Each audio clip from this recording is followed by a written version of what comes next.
আজকে আমি জাম নিয়েছি আধা কেজি। তো জাম আমার খুব পছন্দের একটা ফল। এই ফলটা আমার ভীষণ ভালো লাগে। সো জামে কিন্তু অনেক উপকৃত, আপনারা হয়তো জানেন না।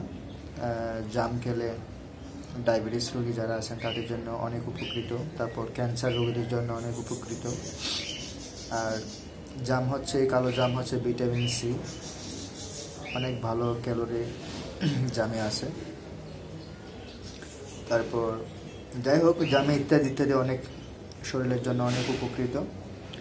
আপনারা যদি ইউটিউবে সার্চ দিয়ে দেখেন জামের, এই কালো জামের গুণাগুণ কী এবং জাম খেলে কী কী কাজ করে, আর বিশেষ করে ঠান্ডা জ্বর যাদের হয়, জাম খেলে সবচেয়ে বেশি এই উপকারটা হবে। আর হচ্ছে ক্যান্সার রোগীদের জন্য অনেক ভীষণ ভালো কাজ করে।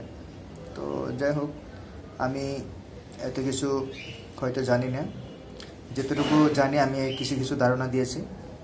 তো আমি জাম খেতে আমার ভীষণ পছন্দ, তাই আমি জাম, লিচু, আম, কাঁঠাল এগুলো আমার ভীষণ ভালো লাগে। যেহেতু আমার বাড়ি চট্টগ্রাম, আমরা ছোটোবেলা থেকে এগুলি খেয়ে আসছি। ছোটোবেলা থেকে খেয়ে আসছি, আমাদের শৈশবকাল থেকে আমরা জাম খাওয়া অভ্যস্ত। তো ঢাকায় যখন জামের সিজন আসে, তখন আমি প্রায় সময় সিজনের মধ্যে আমি 6-7 বার 8 বার আমার জাম কিনা হয়। মিনিমাম আমার 7, 8, 10 এমন 10-12 বার আমার জাম কিনা হয়ে যায়।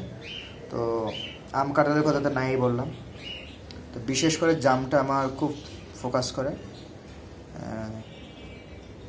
এটা দেখতে পাচ্ছেন একদম আমার কোনো এটা হচ্ছে গাজীপুর থেকে এক ভদ্রলোক নিয়ে আসছে।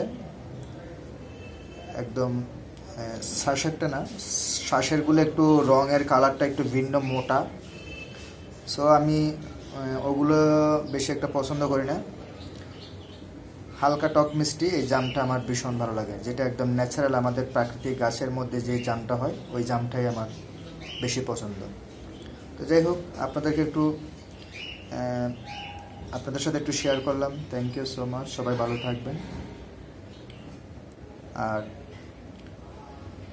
যারা অসুস্থ মানুষ, যারা রোগ ব্যাধি দিয়ে ভুগছে, তাদেরকে আপনারা জাম কিনে খাওয়াবেন, তাহলে তাদের জন্য খুবই উপকৃত হবে। সবাইকে অসংখ্য ধন্যবাদ।